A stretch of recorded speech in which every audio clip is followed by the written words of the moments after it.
안녕하세요. 사연에 빠지다의 DJ 민영입니다. 구독과 좋아요 버튼 잊지 말고 눌러주시고요. 오늘의 사연도 함께 만나볼게요. 안녕하세요. 여러분과 어쩌면 비슷한 나이대의 남성 구독자입니다. 현재 경기도 수원에서 큰 감자탕집을 운영하고 있고요. 저희 감자탕집은 생긴 지 얼마 안 됐지만 단골들이 점점 생겨나는 추세인데요. 요 전날 손님 한 분이 갑자기 저한테 이 사연 채널을 소개시켜 주더라고요. 저희 집 단골 손님분이 라디오 같은 것인데 사람들의 사연을 읽어주는 거라고 하더군요. 그래서 차에 있는 시간이나 주방에 있다 시간이 남으면 듣게 되었는데요. 저도 모르게 시간 가는 줄 모르고 듣게 되더군요. 그런데 사연을 계속 듣다 보니 문득 제 사연도 써봐야겠다는 생각이 들었습니다. 평소 좋은 일이 생겨도 떠벌리거나 자랑하는 성격이 아닌데 이 일만큼은 꼭 전달을 하고 싶더군요. 제 이야기로 누군가에게 고마움을 전하고 싶기도 하고 어쩌면 제 이야기에 영향을 받아 힘을 얻을 수 있는 사람들도 있을 것 같아서 말입니다. 사실 기적이라면 기적에 가까운 이야기랍니다. 그래서 시작하게 된 사연이니 끝까지 들어주시고 댓글도 남겨주시면 감사히 읽어보겠습니다. 그럼 조심스러운 마음으로 글을 써볼게요. 먼저 저라는 사람에 대해 소개부터 해야 할 것 같은데요. 저는 작은 시골 마을 외할머니 손에서 컸습니다. 부모님이 계시긴 했지만 저를 책임질 수 있는 능력이 없으셨고 그래서 외할머니에게로 떠넘겨진 거였죠. 허리가 많이 불편하신 외할머니께선 저를 맡을 경제적 능력이 없음에도 불구하고 흔쾌히 떠맡으셨습니다. 하나뿐인 손자라는 이유로요. 사실 저를 낳은 부모님도 친척들도 모두 살기 바쁘다 외면하고 뒤돌아섰는데 할머니만이 저를 키워주셨죠. 덕분에 제가 잘 먹고 잘 자랐습니다. 시골 마을이었지만 공부도 열심히 했고요. 할머니를 기쁘게 하는 일이라면 뭐든 해드리고 싶었습니다. 저를 위해 고생하시는 할머니 덕에 고아원에 버려지지 않고 자랐으니까요. 그때의 따뜻함이 제게 많은 영향을 끼친 것인지 저는 이 나이가 되어서도 나이 지긋한 할머니들을 보면 말을 붙이거나 뭐라도 도와드리고 싶다는 생각이 먼저 들곤 합니다. 물론 시골 마을에서 열심히 공부해봤자 열심히 일해봤자 누릴 수 있는 건 많이 없었답니다. 저희 세대가 대부분 다 가난하기도 했지만 특히 저희 시골은 더더욱 여건이 좋지 않았죠. 그래서 나중에 할머니 병원비를 대야 할 때나 집안에 급한 일이 생겼을 때 딱히 도움을 청할 곳이 없어 막막하고 답답했습니다. 손주인 제가 할머니를 보살펴드려야 마땅했는데 성인이 되어서도 저는 여전히 농사 말곤 할 수 있는 게 없었으니까요. 무력했습니다. 그래서 어느 날 결심했죠. 이 농촌을 떠나 도시로 가서 뭐라도 하겠다고요. 그렇게 해야 할머니도 나도 잘 살 수 있는 길이라고 그때는 생각했습니다. 할머니, 나 도시 가서 돈 많이 벌어올게. 한 달에 한 번씩 들리기도 할게. 그러니까 아프지 말고 농사일 무리하지 말고 있어. 알았지? 밥도 꼭 챙겨 먹고. 아이고 이놈 시키야. 못하러 거길 가. 그냥 할미랑 있자. 할미 괜찮어. 이만하면 먹고 살만한데 뭐하러 사서 고생을 한다 그랴. 젊었을 땐 뭐든 사서 고생한다고 하잖아. 젊을 땐 그래도 돼. 나 믿고 마음 편하게 있어. 알았지? 할머니는 제 걱정을 정말 많이 하셨습니다. 고생할까 봐서였죠. 저도 만만치 않은 길이 될 것임을 알고 있었습니다. 하지만 당시엔 선택지가 많지 않았어요. 도시의 공장에서 음식점에서 배달 일을 하며 그렇게 닥치는 대로 돈을 버는 것이 맞다고 판단했습니다. 할머니께선 제 건강이 걱정된다 하시며 시골집에 내려갈 때마다 잔소리를 참으로 많이 하셨어요. 저 때문에 잠도 잘 못 주무신다고 말을 듣곤 속상하기도 했습니다. 할머니, 나 다 할머니랑 잘 되려고 일하는 거야. 그리고 일하는 거 하나도 안 힘들어. 힘들지 않기는. 너 눈밑 거뭇거뭇하고 예전엔 밥 2공기 먹던 녀석이 1공기도 못 먹고 있는데 어떻게 안 힘들다는 거야? 내가 너 아는데 너 아무래도 몸이 안 좋은 것 같아. 병원 가봐야 돼, 아가. 병원 가봐야 해. 그러던 할머니께서 어느 순간부턴 계속해서 병원에 가야 한다고 우기시더군요. 당시엔 우기시는 거라 생각했습니다. 제 몸은 말짱했고 피곤할 뿐이지 코피 한 적 터진 적 없었으니까요. 그걸로 할머니와 가벼운 실랑이도 오갔죠. 그런데 참 사람이 한치 앞을 모르는 게 인생이더라고요. 여느 날처럼 짜장면 배달일을 하다 그만 시야가 뿌얘지며 쓰러지고 말았습니다. 눈을 떠보니 흰 천장이었고 옆에선 할머니가 울고 계셨죠. 몰랐지만 전 당시 건강 상태가 꽤나 안 좋았던 상태였습니다. 20살 중반 나이에 암이라고 하더군요. 상상이 되시나요? 저는 의사 선생님에게 그 말을 듣는 순간 정신이 잠깐 나가 있었습니다. 어떻게 이 나이에 암이 걸릴 수 있지? 이성적으로 이해가 되지 않았어요. 그런데 의사는 저에게 더더욱 잔인한 선고를 내리더군요. 지금 당장 수술하지 않으시면 위험할 수도 있어요. 젊은 분이니 암세포도 빠르게 퍼질 수 있습니다. 아주 무섭게 들렸죠. 아마 여기 구독자분들 중 한 번이라도 아파보신 분들이라면 아실 거예요. 한 번 병에 걸리면 별의별 생각이 다 들기 마련이죠. 이대로 암세포가 온몸에 퍼지면 어떡하지? 내가 잘못되면 어떡하지? 가족 걱정에 내 몸 걱정에 불안이 생기고 초조해지죠. 저도 그랬습니다. 더군다나 어린 나이니 제 감정을 추스리기가 더 힘들었답니다. 할머니는 매일 기도를 하셨습니다. 제가 낳게 해달라고요. 하루빨리 우리 손주를 일으켜달라고요.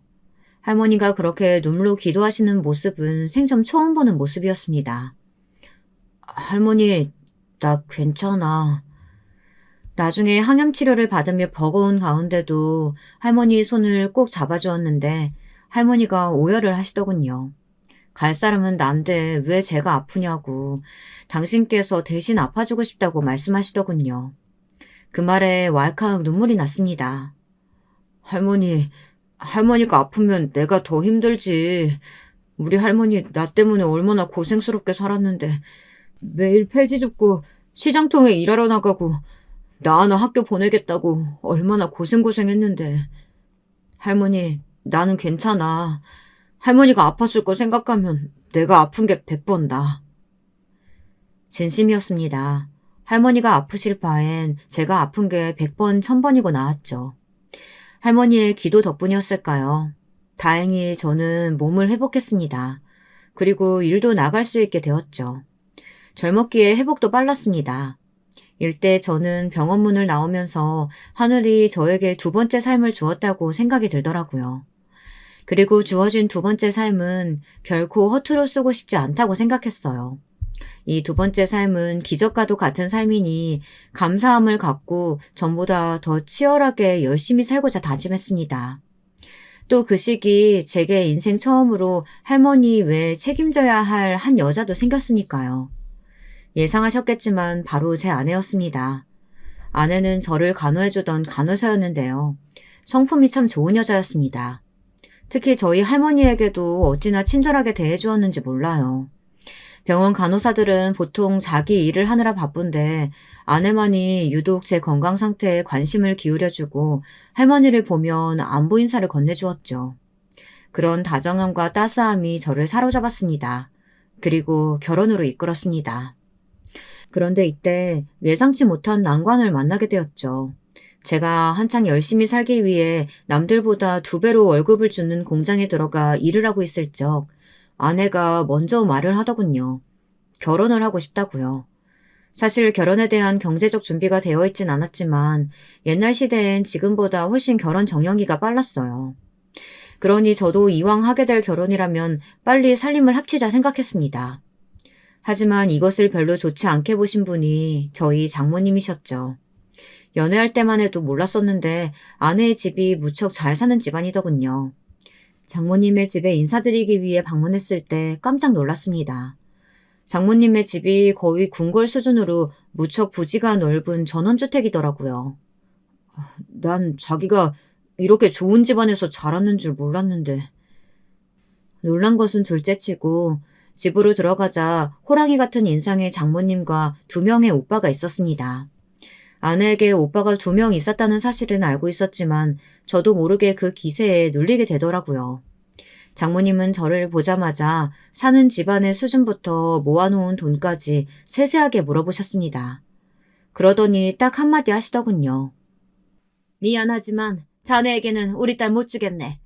딸이 아무리 출가 외인이라고 하지만 자네와 결혼하기엔 내 딸이 너무 아까워. 그 한마디가 그땐 참 섭섭하고 또 막막하게 느껴졌습니다. 장모님은 장인어른이 돌아가신 후 그 사업을 일찍 받아 크게 확장하셨고 나름의 부동산 투자로 돈을 벌어가시던 분이었어요. 그런 환경에서 키운 딸을 제게 주긴 아까우셨던 거죠. 저는 자연스레 고개가 숙여졌지만 그래도 이왕 여기까지 왔으니 당당하게 어필해왔습니다. 부족한 사위일수록 앞으로 열심히 해나가겠다고요. 하지만 아내의 오빠들이 나서 기선제압을 하더군요. 저기 이봐요. 내 동생 손자리로 어떤 집안이 들어왔는지는 알아요? 그쪽은 상상도 못할 집안이에요. 거들떠 볼 걸 봐야지. 자기가 누울 자리는 알고 뻗어야지. 건방지게 누굴 상대로 결혼을 거론하고 있는 거요? 형 말이 맞아요. 험한 말 나오기 전에 그만 들어가시오. 우리 엄마 의견이 그런 거면 우리도 다 똑같은 생각이니까 긴 말 할 거 없습니다. 그렇게 저는 쫓겨나듯 나올 뻔했습니다. 그럴 뻔했죠. 근데 그때 아내가 벌떡 일어나 그러더군요. 오빠들 엄마 정말 너무하신 거 아니에요? 나랑 한 약속 다들 잊었어요? 내가 원하는 상대랑 결혼하게 해주겠다는 말. 그 약속은 꼭 지켜주기로 약속했잖아요. 사람이 어떻게 한 입으로 두 말을 해요? 나는 오빠들이나 엄마가 뭐라 하든 이 결혼 해야겠어요. 안 그럼 나도 내가 어떻게 될지 몰라요.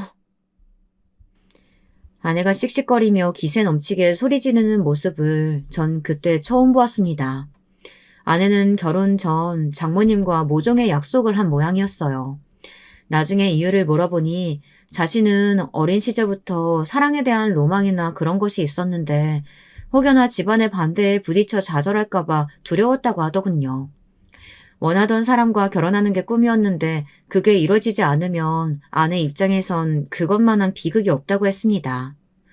그래서 장모님께 약속을 받아놓은 것이었죠. 그게 이렇게 쓰일지는 아내조차 몰랐고요. 허나 어찌됐든 아내가 바락바락 지른 자신의 주장에 장모님은 아무 말씀을 못하셨고요. 그저 저만 원망스레 노려볼 뿐이셨습니다. 마치 제가 딸을 훔쳐간 도둑놈이 된 심정이었습니다. 며칠 후 장모님께서 저만 따로 부르셨습니다.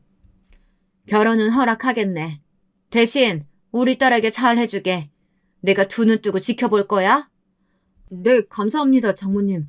진이 제가 책임지고 잘 살피겠습니다. 이쁘게 살 테니까 지켜봐 주세요. 그러면서 가벼운 술자리를 가졌는데 장모님에 대한 느낌이 처음으로 살짝 달라졌습니다. 여전히 무서운 존재셨지만 어쩐지 그 안에 따뜻한 구석이 있을 것 같다는 느낌이 들었죠. 그 느낌은 결혼 후 더 강하게 바뀌어갔습니다. 장모님은 결혼 후 저를 조금씩 식구로 받아들이셨어요. 어쩐지 아내의 오빠들은 하나같이 저를 여전히 노가다꾼 혹은 공장이나 다니는 할일 없는 사람으로 취급했지만 장모님만은 따스한 손길로 맞아주시더군요. 제 생일날도 잊지 않고 꼬박꼬박 챙겨주시고요. 가끔은 용돈도 건네주시더군요.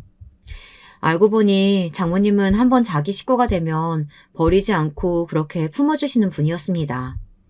그리고 너무나 감사하게도 아주 좋은 제안을 해주셨죠.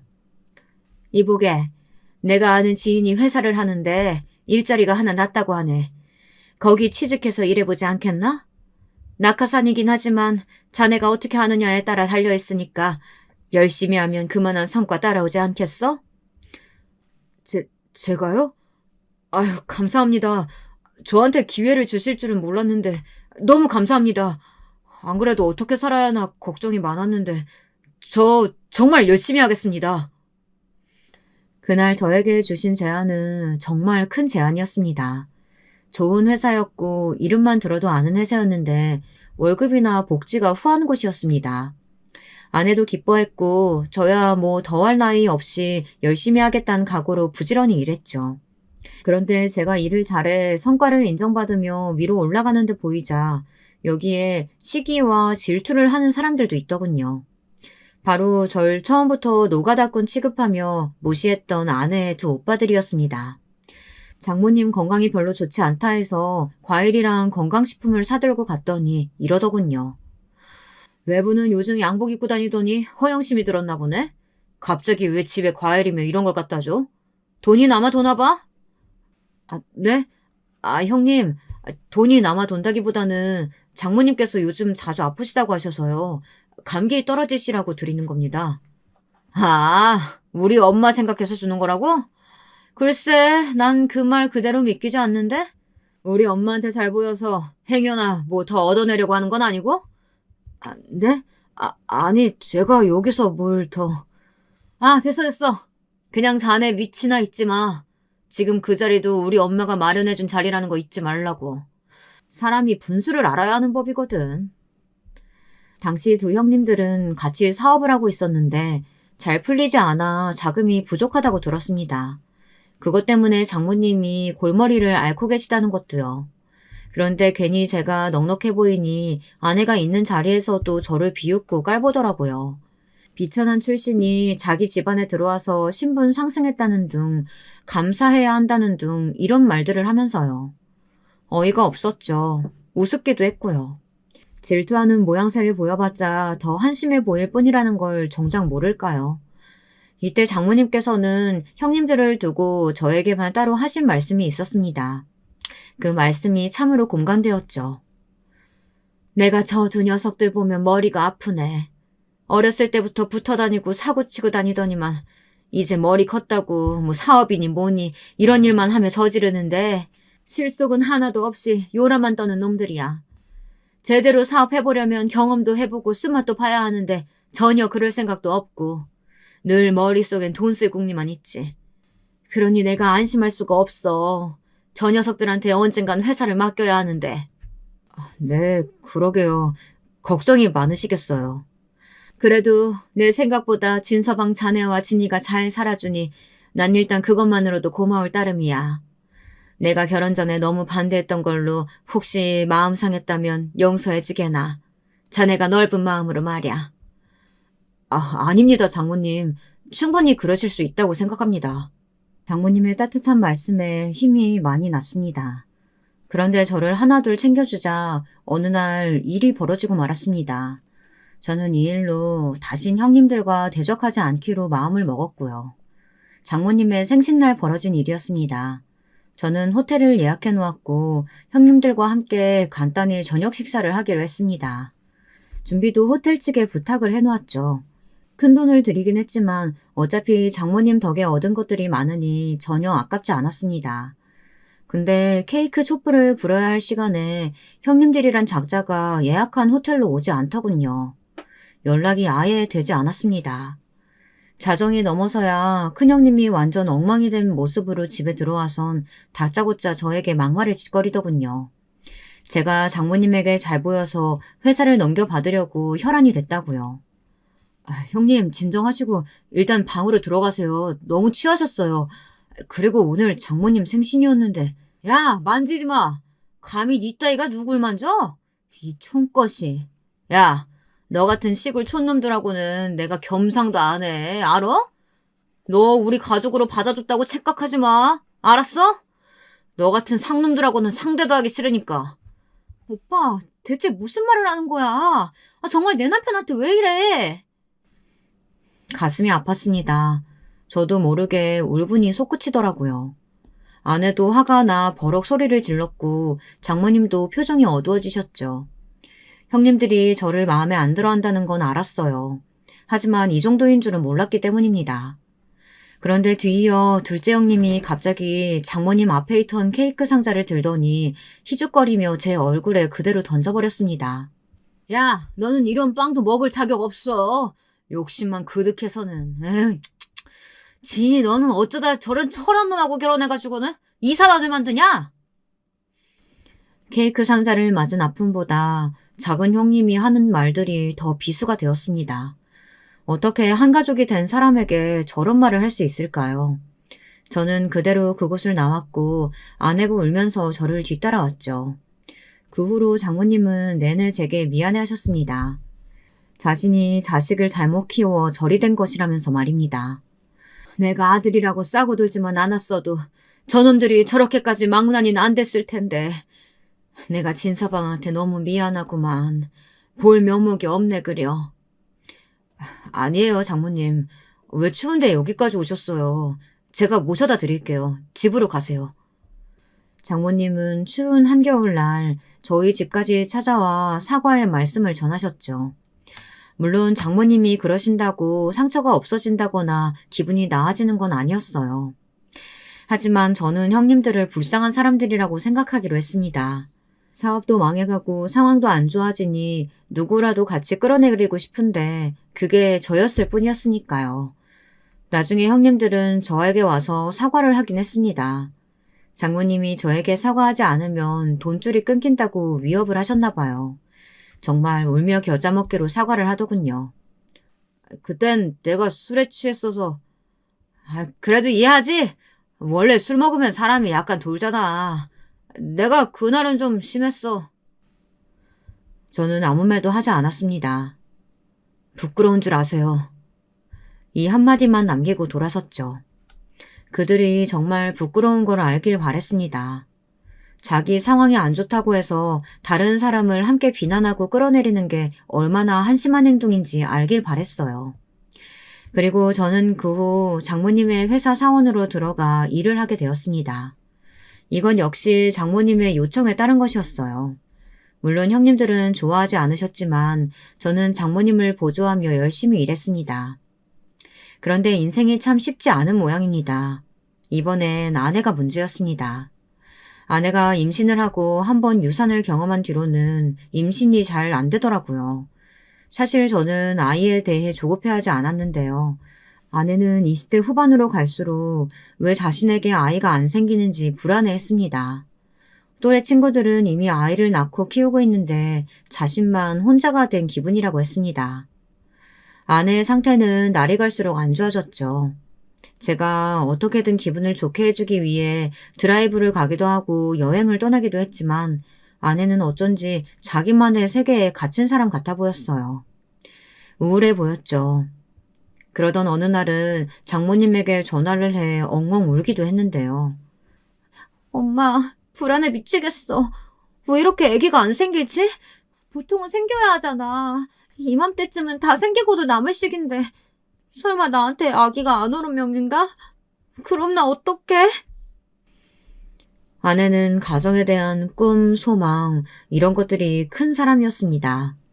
장모님에게 받은 사랑을 고스란히 자기 자식에게 주고 싶다고 많이 말했었죠. 저도 그 마음은 충분히 이해했습니다. 다만 불안함이 너무 지나치니 저까지 덩달아 조급해지는 기분이었죠.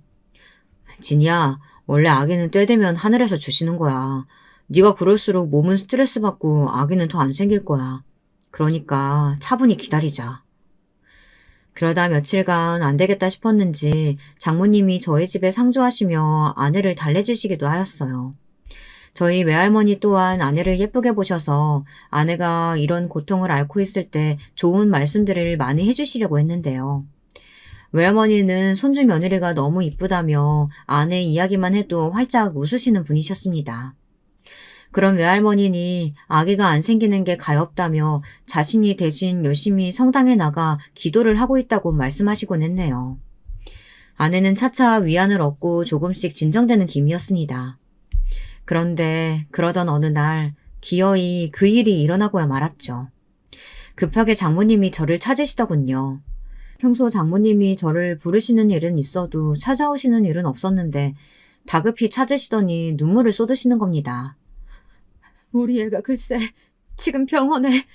진서방, 이를 어쩌면 좋나. 무슨 일이세요, 장모님? 얼른 가봐야 되네. 장모님은 무척 혼란스러운 얼굴로 말씀하셨고 그 뒤를 따라 저도 병원에 도착하니 아내는 이미 너무 멀리 가 있었습니다. 온몸이 차가웠고 눈은 감겨 있었어요. 저는 아마도 평생 그날을, 그 순간을 잊을 수 없을 겁니다. 그것이 가장 큰 슬픔이 될 테지만 아마도 영원히 잊을 수 없을 거예요. 제 아내가 너무나 갑작스레 가족의 곁을 떠난 순간을 말입니다.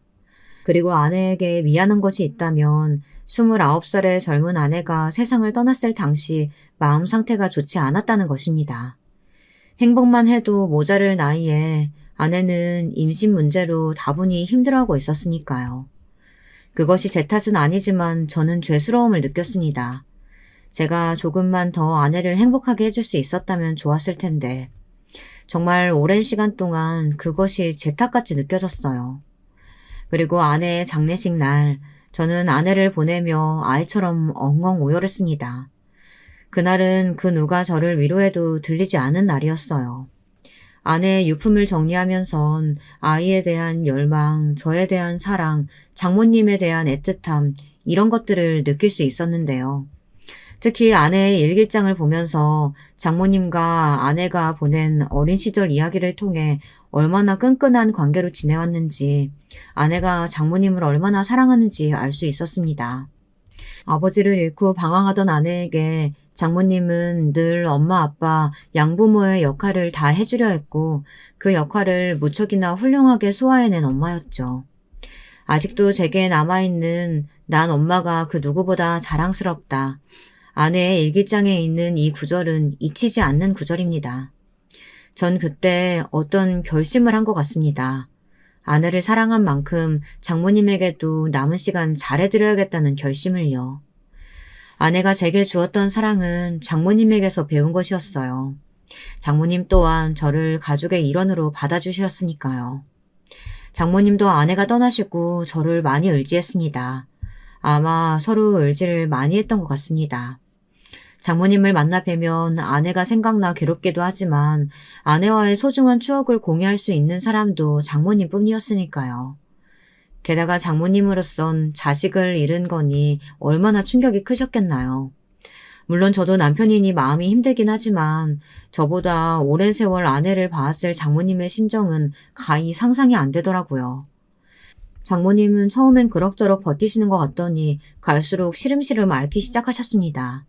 툭 하면 쓰러지시기도 하고 기운이 없다며 누워만 계셨죠. 얼굴에도 표정이 없으시고요.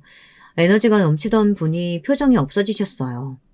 그땐 그게 어떤 징조일 거라고는 상상도 못했어요.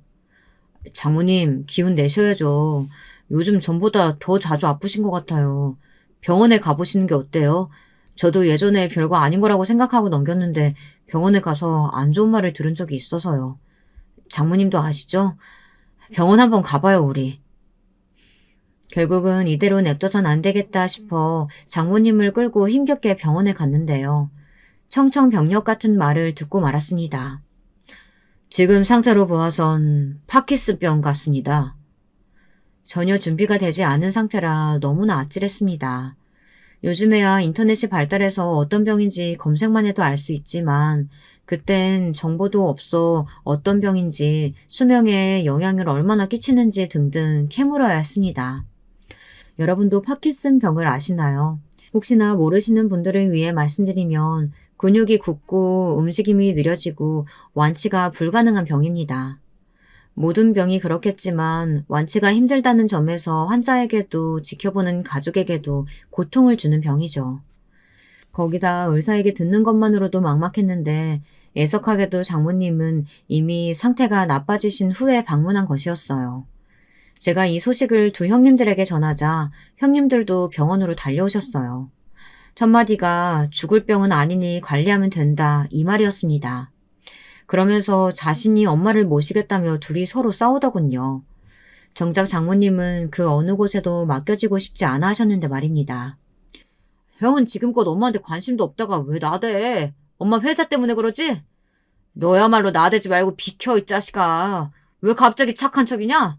정신없이 굴지 말고 동생이면 동생답게 양보도 할 줄 알아라. 어? 동업한 건 망한 것도 다 너 때문인데 지금 참아주고 있는 거니까. 뭐라고? 형이 일 못해놓고 왜 나한테 뒤집어 씌워? 엄마 아픈 것도 결국 다 형 때문이야. 형이 어렸을 때부터 하도 사고치고 다니니까 엄마가 마음고생하다가 저리 되신 거 아니야. 진짜 이런 말까지 안 하려고 했는데 형이 말만 잘 들었어도 엄마 저리 되시진 않았어. 정말 철이 없어도 너무 없었습니다. 보다 못한 장모님이 대화를 막았죠. 그만해라. 둘 다 꼴 보기 싫으니까. 이제부터 내 말 잘 들어라.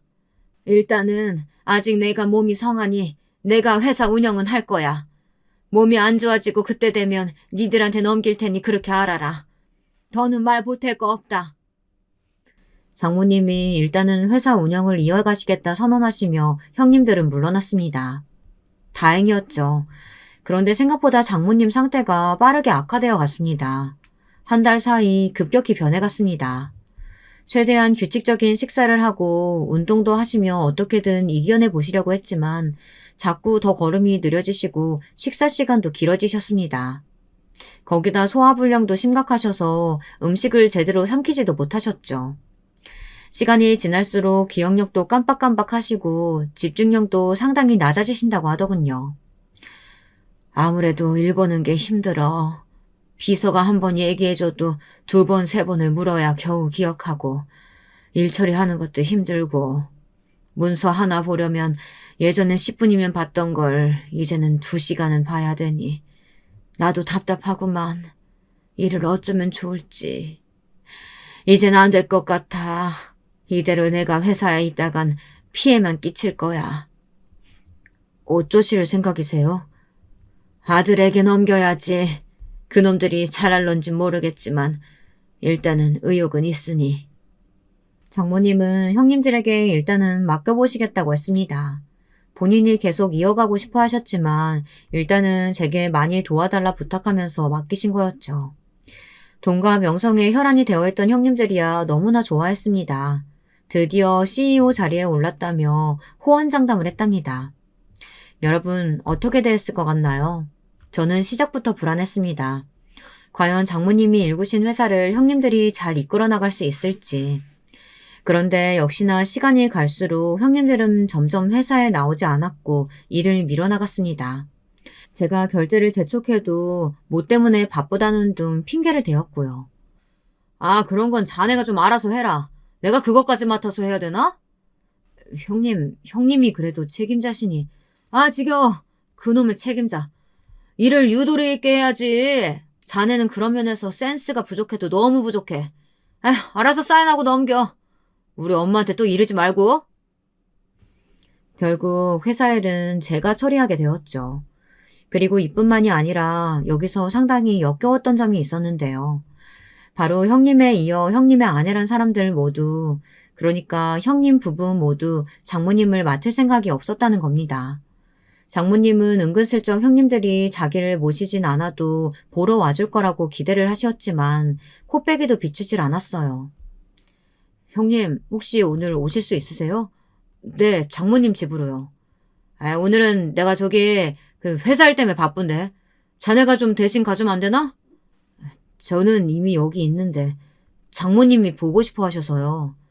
아, 나도 엄마 보고 싶지. 아, 근데 바빠. 아, 집사람이라도 보내고 싶은데 집사람도 곤란하네. 둘 다 똑같았습니다. 희희낙낙 여행지에서 노는 게 분명했는데도 거짓말을 하더라고요. 그 때문에 장모님은 내색하지 않으셔도 많이 우울해하셨습니다. 제가 간병인을 집으로 보내고 그 옆에서 시간을 보내드리며 적적함을 달래드렸죠. 그러던 어느 날 명절이었는데 그날만큼은 형님들을 볼 수 있는 날이었습니다. 장모님도 몇 달 만에 기력이 많이 쇠해지신 터라 기대를 하고 계셨죠. 근데 첫째 형님은 등장부터 조금 언짢은 표정으로 오시더라고요. 둘째 형님은 약속 시간보다 3시간을 넘겨 도착했고요. 형님들은 장모님이 거동도 잘 못하시는 모습을 보며 별 표정의 변화가 없었습니다. 놀란 기색도 없었죠. 오히려 아픈 장모님 앞에서 회사 일이 힘들다며 투정을 부리더군요. 아, 엄마가 회사에 다시 복귀해서 도울 생각 없지? 아, 아니다. 엄마 꼴을 보니 그건 못하긴 하겠다. 아, 내가 요즘 잠을 잘 못 자. 처리할 일이 산더미라서. 병에 걸려 가장 속상할 장본인은 장모님인데 그런 말이나 하고 있더군요. 심지어 회사 일을 책임감 있게 하지도 않으면서요.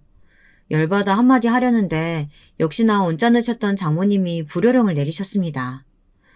그럼 너 당장 그 자리에서 내려와라. 다른 사람 앉힐 테니까. 뭐? 아니 엄마, 무슨 말을 그렇게 섭섭하게 해요. 나랑 동생이랑 지금 얼마나 열심히 하고 있는데 농담 좀 했다고 그걸 진지하게 받아들여선. 알겠어요. 그래요 어머님. 이가 회사 일이 너무 힘들어서 어머님께 투정 부린 거예요. 넘어가 주세요. 명절인데도 과일 하나 없이 덜렁 와서는 밥만 얻어먹고는 형님들은 그냥 그렇게 가버렸습니다. 왔으면 설거지라도 해줄 법한데 먼저 하겠다는 말도 없었죠. 심지어 장모님의 건강에 대해서도 묻지 않았습니다. 한두 시간씩 잠깐 앉아있더니 바쁘다면서 서둘러 일어섰죠. 그리고 저만 홀로 남겨졌는데 장모님이 우울한 기색으로 방에 들어가시더군요. 자네도 얼른 들어가게. 시간 늦었네. 그 말을 듣고 마음이 쓰여 저는 현관을 나갔다가도 다시 들어오게 되었습니다. 그리고 그때 보고 만 것이죠. 너무나 가여운 장모님을요. 장모님께서 혼자 서럽게 울고 계시더군요. 차가운 방 안에서 아내 사진을 붙들고 가엾게도 어깨가 흔들릴 정도로 처량하게 울고 있었습니다. 그 모습을 보는데 얼마나 눈물이 나던지 저도 아내 생각에 하루에 몇 번이고 속으로 울음을 참고 사귀고 있던 터라 장모님 심정을 모르는 바 아니었습니다. 그날은 장모님이 원하지 않을 것 같아 못 본 척 해드렸지만 저는 장모님의 외로움을 깊이 들여다본 느낌이었습니다. 그래서 어떻게 해야 할까 고민이 되었습니다. 고민의 시간은 짧았습니다. 저는 어느 날 장모님의 집으로 단촐한 짐을 싸들고 들어갔고 이제부터 제가 모시겠노라 말했죠. 아니 그게 무슨 말이야 진서방. 아니네 나 아직 정정해. 저야말로 사양할게요 장모님. 장모님 제가 원해서 하는 일이니 허락해 주세요. 장모님께서도 저 힘들 때 옆에서 힘 되어주셨잖아요. 저도 그러고 싶어요.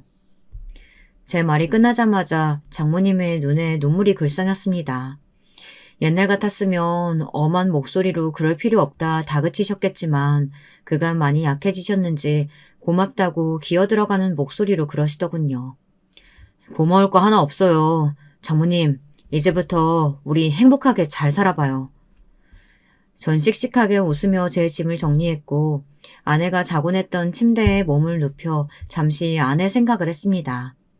아내라면 지금의 저를 기특해 할 것 같아 마음이 뿌듯해져 왔죠. 장모님 집에 살면서 가장 좋았던 점은 제가 장모님의 상태를 곁에서 지켜보며 식단과 운동, 약을 꼬박꼬박 챙겨드리니 장모님의 상태가 나빠지지 않았다는 것입니다. 워낙에 신경을 쓰기도 했고 좋다는 약 중 괜찮다는 것들을 일단 갖다 드렸거든요. 효능이 있는 것들은 더 드시게 했고요. 진서방 덕분에 내가 이런 호사를 누리네. 고마워. 내 아들들도 못하는 일을 피 한 방울 안 섞인 자네가 하네 그려. 그리고 그럴 때마다 장모님은 이런 말씀을 하시곤 했습니다. 하지만 어딘지 모르게 저를 불편해하는 기색도 있으셨습니다. 당시 제 나이가 많지 않았고 아내와 저 사이에 아이도 없었기 때문에 내심 장모님은 자신이 제 발목을 붙잡고 있는 건 아닌지 걱정하는 기색이었습니다. 어느 날은 저를 붙잡고 진지하게 말씀하시기도 했어요. 나는 자네가 얼른 새 출발해도 좋을 것 같아. 자네 정도면 어떤 여자를 만나도 어떤 집안에 들어가도 환영받을 사람이야. 괜히 나 같은 늙은이 한 명 때문에 자네의 젊음이 망가지는 걸까봐 난 그게 두렵네. 장모님, 혹시 기억나세요? 제게 부모님이 없다고 했을 때 장모님이 저에게 해주셨던 말씀. 어? 부끄럽지만 저는 이때 장모님에게 가장 깊은 정을 느꼈던 경험을 꺼내 들려드렸는데요. 제가 양부모를 잃고 외할머니 손에서 컸다는 것을 아신 장모님이 어느 날 문득 지나가듯 이렇게 말씀하셨거든요. 자네는 이제부터 내 가족이고 우리 집 사람이야. 그러니 어디 가서 엄마가 없다고 하지 말게나. 자네만 좋다면 내가 자네의 엄마가 돼줄 거니까. 가슴이 벅차도록 좋은 말이었습니다. 어린 시절 할머니 손에서 정서적으로 부족함 없이 자라긴 했지만 남들에게 다 있는 부모가 저에게만 없다는 것, 그걸로 인해 놀림을 받았던 것은 제게 상처로 남아있었거든요. 근데 그 말씀을 들려주셨을 땐 정말이지 너무 감사하더군요. 감사하다는 생각밖에 들지 않았습니다. 장모님과 내가 정말 인연이구나 이런 느낌도 들었죠.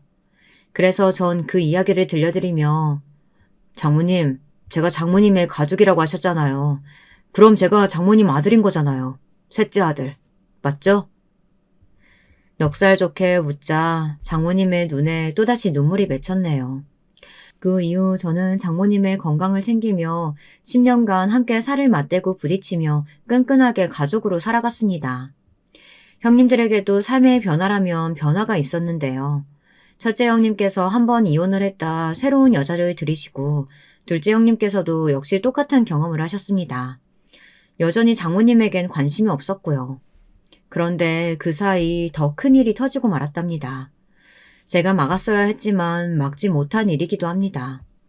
형님들께서 맡고 계셨던 거래처와 큰 문제가 생기면서 회사 재정에 구멍이 나기 시작했는데요. 제가 이를 알고 문제를 제기했을 땐 두 형님 모두 회사 돈을 횡령하여 외국으로 나른 상태더라고요. 아니, 해외로 갔다고 해서 못 잡는 게 말이 됩니까? 어떻게든 찾아야 합니다. 너무 화가 나는 마음으로 경찰서에 신고부터 했죠. 정말 생전 처음 별의별 욕을 다 한 것 같습니다. 아무리 돈에 눈이 멀었다고 해도 자신의 어머니 회사에서 횡령이란 죄를 저지를 수 있는 건지, 돈 욕심 많은 형님들이었다 할지라도 저로선 거기까지 도무지 상상할 수가 없었네요. 이럴 때 아내가 살아만 있었어도 얼마나 좋았을까. 아내 생각도 부쩍 많이 났고요. 거기다 10년쯤 흐르면서 장모님 건강이 조금 더 안 좋아지셨기에 쉽사리 이 일을 말하기도 힘들었습니다. 결국은 말하게 되었지만요. 내 이것들을, 아이고 내 팔자야. 기어이 일을 쳤구나. 기어이. 일단 장모님, 그 회사는 최대한 손에 안 가는 방향으로 정리를 해야 할 것 같습니다. 지금 있는 빚도 상당해서. 여기저기 벌려놓은 사업들이 있었던지라 빚은 불가피했고 어쩔 수 없이 장모님이 피땀 흘려 세우신 회사는 무너져야 했습니다. 그때부터 장모님의 우울증 증세가 시작되었죠. 그전까진 그래도 가끔씩 아내 이야기를 하며 일상을 나누며 잘 견디고 버텨하셨는데 형님들이 회사를 배신하고 나갔다는 이야기를 듣자 완전히 무너져 버리셨어요. 정신을 차리지 못하셨죠. 자식의 배신을 어떻게 쉽게 받아들이실 수 있겠나요? 여러분들이라면 어떨 것 같으세요? 저는 장모님의 심정이 100번 공감되었습니다. 그런데도 전 일단 이리 뛰고 저리 뛰며 돈을 빌리기 바빠 장모님을 챙길 시간적 여력이 없었네요. 형님들이 해외로 돈을 들고 꽁꽁 숨어버린 탓에 저는 그 후 10년을 미친 듯이 고생해야만 했습니다. 그 나이쯤 되면 여유있게 장모님 모시고 이곳저곳 여행도 다니고 할 줄 알았는데 빚에 허덕이는 신세가 되어버린 거죠. 미안하네 진서방. 이게 모두 나 때문이네. 자네가 다 책임지려 하지 않아도 돼. 자네는 그런 의무 없어. 이제 날 떠나고 홀가분하게 자네 삶을 살아줘. 부디 그게 내 마지막 소원이야. 솔직히 장모님이 이렇게 말씀하셨을 땐 저도 사람인지라 마음이 흔들렸습니다. 그냥 눈 한 번 딱 감고 모른 척도 하고 싶었습니다. 근데 제가 열정을 다해 지키려 했던 회사며 사랑했던 아내 장모님은 도저히 모른 척 할 수가 없었습니다. 뼈가 갈리는 한이 있더라도 끝까지 지켜드리고 싶었어요. 장모님과 저 모두 아주 비좁은 단칸방으로 이사를 가야 할 만큼 형편은 나빠졌지만 말입니다. 그렇게 시간이 흘러 저는 저를 써주는 아는 형님의 회사에 들어가 일을 시작했고 그 돈으로 근근히 생활하며 장모님을 모셨답니다. 장모님을 모신 지 30년쯤 다 되어선 장모님 또한 혀가 마비가 살짝 돼서 음식물을 삼키는 것도 힘드셔 코츠를 사용하셔야 했지만 그래도 저를 알아보시니 그것만으로도 만족했답니다. 파킨슨병의 합병증으로 치매가 있다는 것을 알고 있었기에 장모님이 치매에 걸릴까 두려웠거든요. 장모님, 저 누군지 아시죠? 그럼 우리 사랑하는 진서방이지. 그래서 장모님에게 한 번씩 확인차 물을 때 그렇게 대답해 주시면 안도하곤 했습니다. 주변 사람들도 합병증이 생기지 않아 너무 다행이라고 하더군요. 허나 안심하는 것도 잠시 장모님께서 추위가 심해지면서 상태가 나빠지셨습니다. 병원에선 나이가 들어 몸이 많이 쇠약해지셨다고 손 쓸 방법이 없다고 했어요. 마음이 너무 아팠습니다. 이대로 장모님을 보내드려야 한다 생각하니 무력하게 느껴졌죠. 그래도 장모님의 마지막 가는 길이니 후회 없이 보내드리고 싶더군요. 장모님, 평소 하고 싶으셨던 거 있음 우리 다 해봐요. 장모님은 그저 제 말에 고개를 끄덕이셨네요. 그리고 저는 일이 끝나면 거동도 불편하신 장모님을 휠체어에 태우고 가을 단풍도 잠깐 보고 오고 그랬었네요. 단풍은 참으로 아름답고 이쁜데 장모님은 일이 아프시니 슬프게 느껴졌습니다.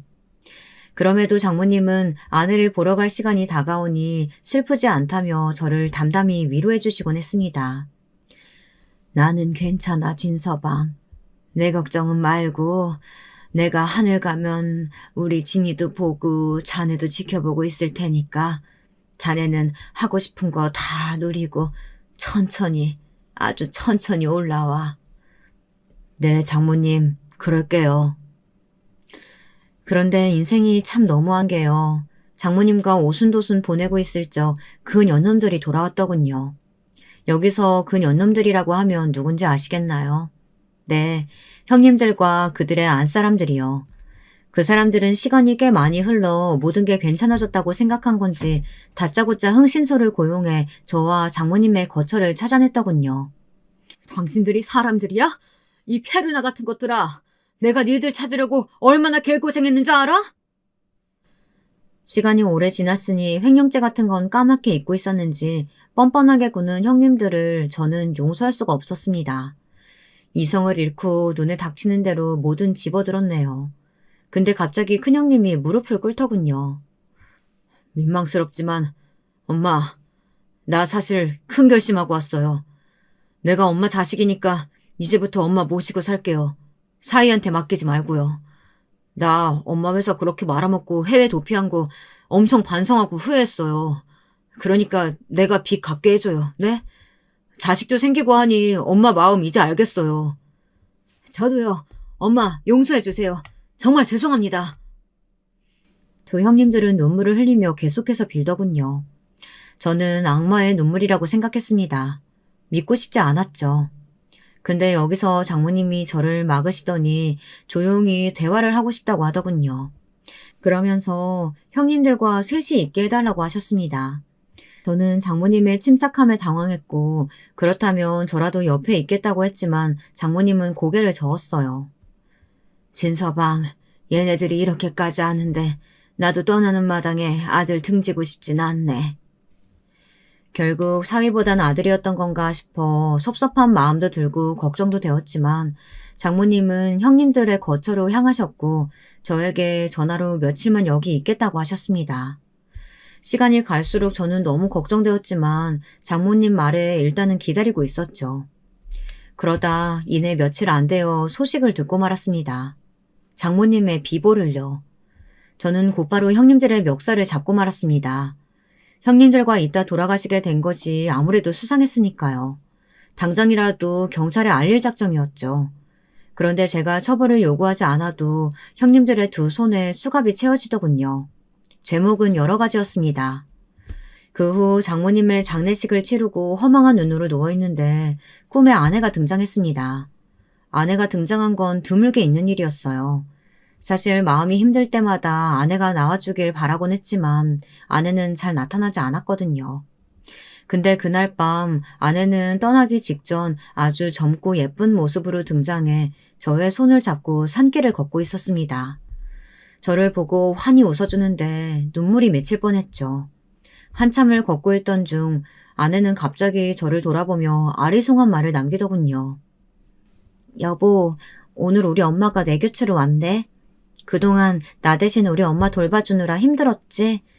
당신한테 그런 무거운 짐 떠넘겨서 미안해. 내가 당신한테 너무 미안하네. 여보, 이제 됐어. 너무 고생했어. 그리고 제가 이 꿈을 꾸고 난 다음 날 변호사에게서 연락이 왔습니다. 진수철님에게 남기신 재산이 있어 연락드렸습니다. 재산이요? 저희 장모님에게 재산이 있을 리가 없는데. 일단 사무실로 와서 얘기 나누시죠. 알고 봤더니 장모님께서 생전에 사놓으신 땅이 있었는데 재개발이 되며 땅값이 미친 듯이 올라갔다고 하더군요. 일확천금이 되어 돌아온 땅이었는데 장모님은 이것을 제 앞으로 남기셨다고 했습니다. 대습 상속자의 신분으로 말입니다. 그리고 덧붙여 변호사님은 두 형님들에 대한 상속분은 걱정하지 않으셔도 된다고 말씀하셨는데요. 참 이 부분에서 저는 개탄할 수밖에 없었습니다. 두 형님들에 대한 것이었는데요. 두 형님들이 형사처벌을 받을 상태라고 하시더군요. 그 수많은 세월 동안 행해온 범죄 이력도 화려했지만 거기에 추가된 죄목 중 하나가 바로 유언 관련해 장모님을 위협했기 때문이라고 합니다. 그렇기에 상속 자격에서 탈락될 거라고 하더군요. 저는 어제 또 하나의 꿈을 꿨습니다. 제가 장모님에게 오랜만에 아내 꿈을 꿨다고 말하며 제잘됐는데 꿈에서 장모님이 절 보며 희미하게 웃어주더라고요. 그리고선 제 손을 꼭 잡아주시며 그동안 너무 고생 많았다고 너무 사랑한다는 말씀을 남기셨습니다. 발음은 어눌하셨지만 사랑한다는 말은 처음 듣는 말이라 저도 모르게 어색한 미소를 지었죠. 사실 교도소에 가 있는 천하의 못된 것들에게 장모님을 맡긴 것에 죄책감이 컸는데요. 이 꿈으로 조금 가벼워진 느낌입니다. 앞으로도 장모님 꿈을 되도록 오래도록 많이 꾸고 싶습니다. 그리고 이 자리를 빌어 감사함을 전합니다. 장모님이 남기신 재산으로 감자탕집도 차려 잘 운영하고 있어요. 장모님은 아내와 함께 부디 행복하게 있어주세요.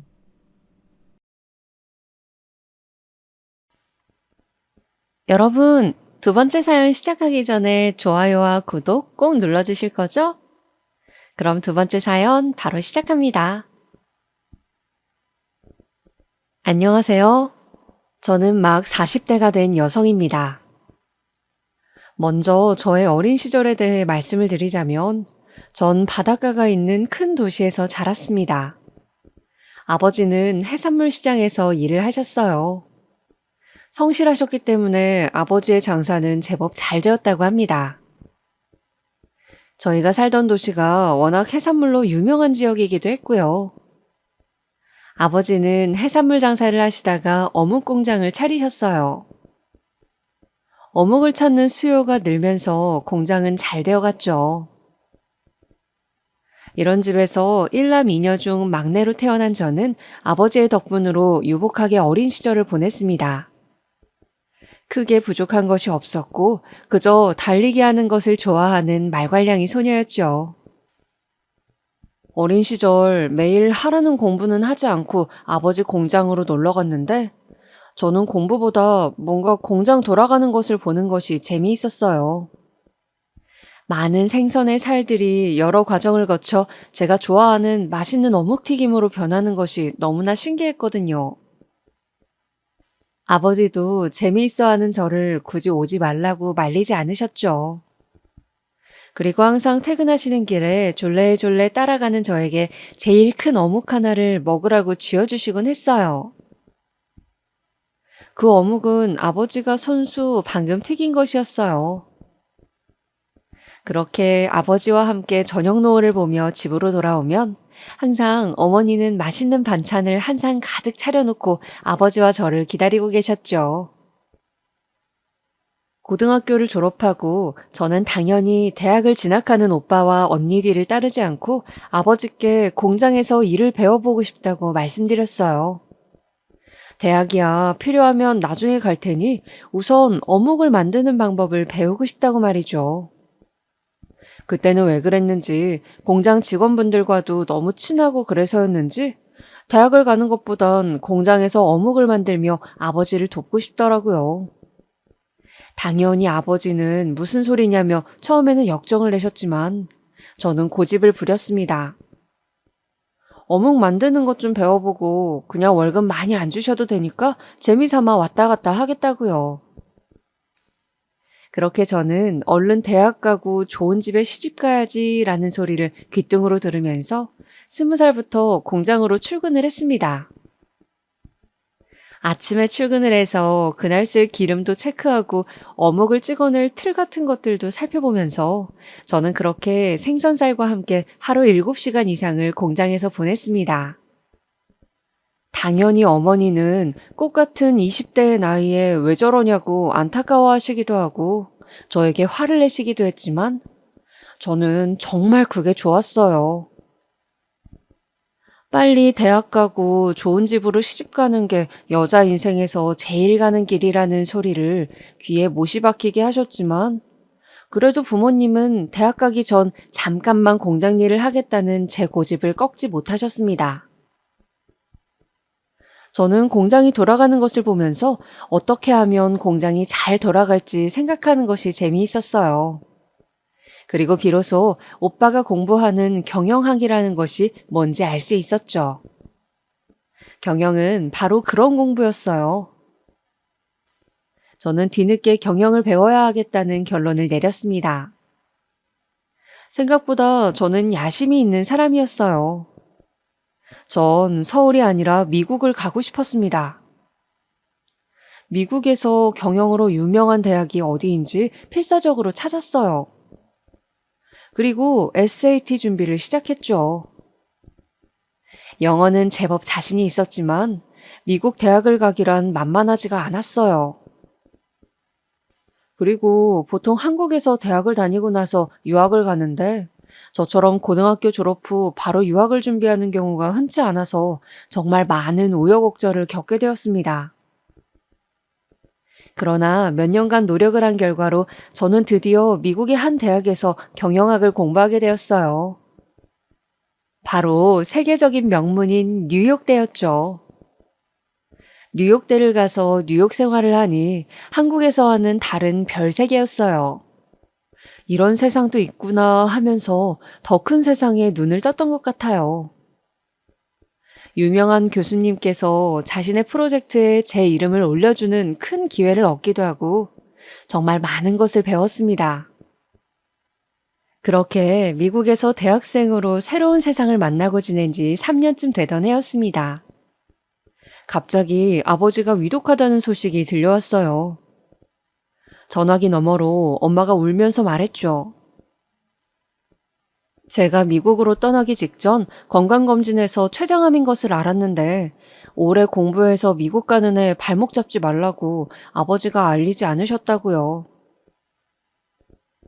저는 미국에서 한국으로 돌아오는 비행기 안에서 제발 아버지가 내가 도착할 때까지 살아계시기를 제가 아는 모든 신에게 빌고 또 빌었어요. 그러나 하늘은 무심하셨습니다. 제가 한국에 허겁지겁 도착했을 때 아버지는 막 임종을 하신 후였습니다. 저는 아직 온기가 남아있는 아버지의 손을 잡고서 많이 울었습니다. 안 돼, 여보. 아빠, 너무 늦게 와서 미안해요. 시간이 지날수록 아빠의 손은 차가워졌습니다. 저는 아버지의 마지막 모습을 보지 못했다는 것이 너무 마음이 아파 괴로웠습니다.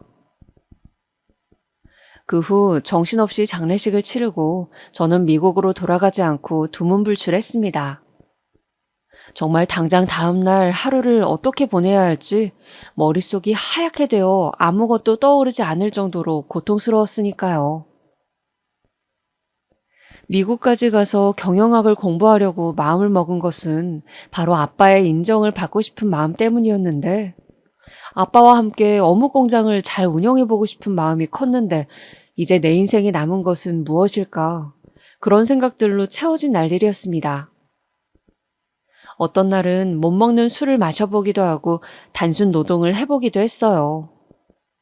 그냥 단순한 일을 하면 아버지 죽음에 대한 괴로운 생각들이 좀 사라질까 싶어서 말이죠. 아버지가 돌아가신 지 한 달쯤 되자 어서 학업을 마쳐야 한다며 저에게 미국으로 돌아가야 한다고 말했지만 저는 다른 형제들이 다 서울로 올라가 버린 지금 나까지 미국을 가면 혼자 남은 엄마는 어쩌나 걱정이 되었습니다. 그렇게 저는 휴학계를 내게 되었어요. 그리고 아버지의 어묵 공장을 제가 떠맡게 되었습니다. 엄마는 자신은 아무것도 아는 것이 없으니 공장을 팔고 너는 미국을 가라고 했지만 저는 이 공장 때문에 미국까지 간 건데 이제 와서 이 공장을 팔 수 없다고 버텼죠. 엄마는 저와 실랑이를 하다가 제가 몇 달 하고 그만둘 줄 아셨는지 그러면 하는 데까지 해보고 정 안 되겠으면 팔라고 했어요. 그렇게 공장 일을 시작하고 나서 일감이 많이 줄었기에 직원 몇을 내보내고 저는 며칠을 아무 생각 없이 누구와도 말을 나누지 않고 하루 종일 양파를 까고 팔을 다듬으면서 그냥 기계처럼 지냈습니다. 머릿속에 생각이라곤 그저 오늘 하루를 어떻게 보낼까, 지금 몇 시지? 그런 것들이었어요. 시간은 빠르게 흘렀어요. 저는 미국에 가지 않은 채로 그냥 한국의 어묵 공장에서 하루 종일 일을 했죠. 엄마는 나중에는 우울증 아니냐고 병원을 가보라고 하기도 하고 또 남자라도 만나라고 했지만 전 당연히 남자에게도 관심이 없었어요. 또 어차피 공장을 가면 작업복을 입어야 했기에 항상 면티에 그냥 어두운 색 바지를 대충 입고 머리를 질끈 묶고 다녔습니다. 그저 편한 게 좋았거든요. 그런 저를 사람들은 부잣집 딸로 보지 않았지만 저는 딱히 부자로 보이고 싶지도 않았어요. 그런데 제가 26살쯤 되던 때였습니다. 저는 공장에만 너무 있으니 애가 너무 생기가 없다는 어머니의 걱정 때문에 강제로 공장을 며칠 쉬게 되어서 평소 아빠와 함께 들르곤 하던 절을 향해서 가고 있었어요. 산속에 있는 절이라 가는 길 자체가 제법 등산이 되기도 했고 오랜만에 맑은 공기도 마시고 스님이 내어주시는 차 한 잔 마시면서 복잡한 머릿속을 정리하고 싶었거든요. 공장에 남고 싶은 마음과 이제는 집을 떠나 공부를 다시 해야 하나라는 고민. 공장은 어떻게 해야 할지 여러 가지로 문제들이 많았어요. 그때 저는 좀 마음이 지쳐 있었던 것 같아요. 한참 산을 올라가는데 이쯤이면 절이 나올 때가 되었는데 이상하게도 절이 나오지가 않더라고요. 보통은 3, 40분을 오르면 절의 입구를 지키는 사천왕이 있는 절 지붕이 보여야 하는데 아무리 살펴도 보이지가 않는 것이었습니다. 여기가 어디지? 내가 길을 잘못 든 건가? 저는 문득 시간도 꽤 지난 것 같다는 생각이 들었습니다. 순간 숲은 울창하고 새소리도 뭔가 음산하게 들리는 것이었어요. 갑자기 무서운 기분이 들었습니다. 나 길을 잃은 건가? 누구 없어요? 아무도 없어요? 놀라서 소리를 지른 제 목소리는 바람에 실려 사라질 뿐이었습니다. 저는 일단 바위에 앉아서 다시 올라왔던 길을 더듬어 내려가 보자고 마음을 먹었어요. 삐삐가 있기는 했지만 공중전화가 없으니 산속에서 연락을 취할 방법도 없고 조금씩 어두워져 가는데 가만히 있을 수는 없다는 생각이 들었어요. 가벼운 산행이라 생각했기에 운동화도 밑창이 얇은 것이었어요. 저는 바위 뒤에 내리막길이 있는 것을 눈으로 살피면서 다리를 내뻗었습니다. 그런데 몸이 주르륵 하고 미끄러지면서 길이 있는 줄 알았던 곳이 풀 사이로 우거져 있는 곳이 급경사라는 것을 깨닫는 순간 덥석 어떤 손이 저를 잡아 올리는 것이었습니다. 괜찮으세요? 크고 따뜻한 손이 힘껏 저를 끌어올렸어요. 크게 다칠 뻔한 저를 구해준 사람은 듬직한 청년이었습니다. 마치 공장 일로 몸이 항상 단단하셨던 우리 아빠 같은 다부진 느낌이었어요. 저는 난생 처음 뭔가 간질간질한 이상한 기분이 온몸을 타고 올라오는 것 같았어요. 많이 놀라셨죠? 여기 물 좀 드시고 제가 부축해드릴게요. 남자는 제 간이배낭을 대신 짊어지고 내려가는 길을 안다며 저를 내내 이끌어줬습니다. 저는 미끄러질 뻔한 충격과 미묘한 기분 때문에 뭔가에 홀리듯이 그 사람을 따라 산을 내려갔습니다. 산을 내려간 남자는 조심스레 말하더군요. 저 실례가 안 된다면 놀라신 것 같은데 저랑 간단히 욕이라도 하시는 건 어떠세요? 저도 놀라서 그런가 배가 고파서요. 아, 네. 저 그럼 오늘 도와주셔서 무사히 내려왔으니 제가 식사 대접하겠습니다. 그 남자와 저는 등산 초입에 있던 허름한 백반집을 가서 식사를 함께 했습니다. 그렇게 그 사람과의 인연을 시작하게 되었어요. 백반집에서 된장국에 밥을 먹으며 참 어색했지만 어쩐지 싫지는 않았어요. 우리는 그날 막걸리집으로 자리를 옮겨 많은 이야기를 나누었습니다. 그 남자는 제가 사는 도시에서 가장 좋은 대학교를 졸업한 취업 준비생이었습니다. 신방과를 나왔지만 은행 취업을 목표로 하고 있다고 했어요. 저는 어묵 공장 일을 하고 있다고만 저를 소개했어요. 언제부터 일을 했냐고 하길래 20살 때부터 했다고 했죠. 그 사람은 어림짐작으로 제가 고졸이겠거니 하는 눈치였습니다. 초면인 사람에게 굳이 미국 유학을 갔다거나 공부하다가 휴학 중이라는 말을 하는 것도 잘난 척하는 것 같이 보일까 싶어 저는 그냥 말을 하지 않았어요. 자신이 좋은 대학을 다녔다는 자부심이 보였기 때문이죠. 그리고 사실 제가 대학 과정을 마치고 졸업한 것도 아니었으니까요. 밥을 다 먹고 제가 구해준 보답으로 밥값을 내겠다고 하자 그 사람은 손사래를 치며 자신이 굳이 밥값을 냈어요. 아유, 어묵 공장 다니신다면서요. 열심히 일해서 돈 버실 텐데 제가 내겠습니다. 전 그러시면 다음엔 빵집에서 한 번만 더 만나주시는 건 어때요? 하더군요. 저는 차마 제 형편에 대해서 제대로 말을 할 수가 없었어요. 가난한데도 공장을 다니며 열심히 산다고 오해한 그분이 너무 저를 칭찬했기 때문이죠.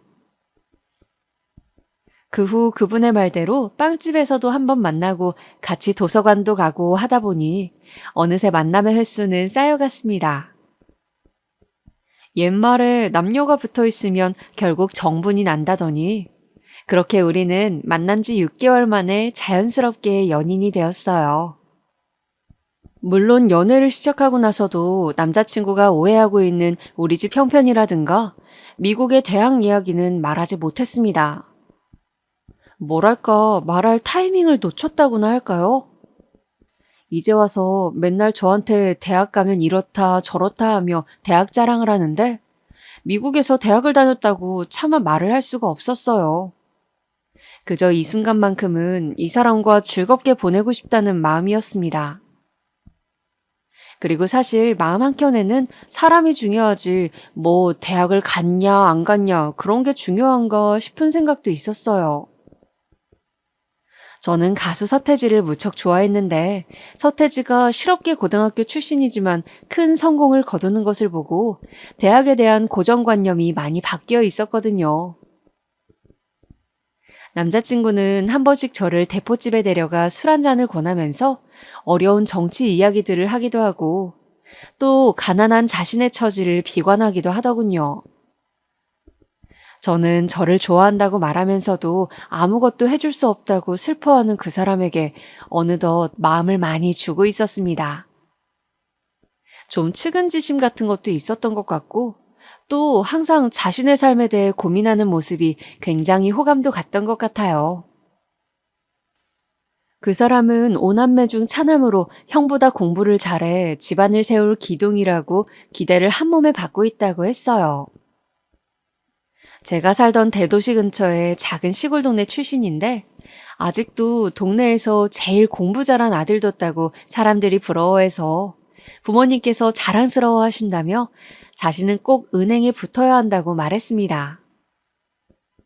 때로는 그런 생각을 하면 정말 부담스럽기도 하지만 그래도 일주일에 한 번 저랑 만나서 이야기를 할 때는 그나마 잊을 수 있다면서 그는 환하게 웃었습니다.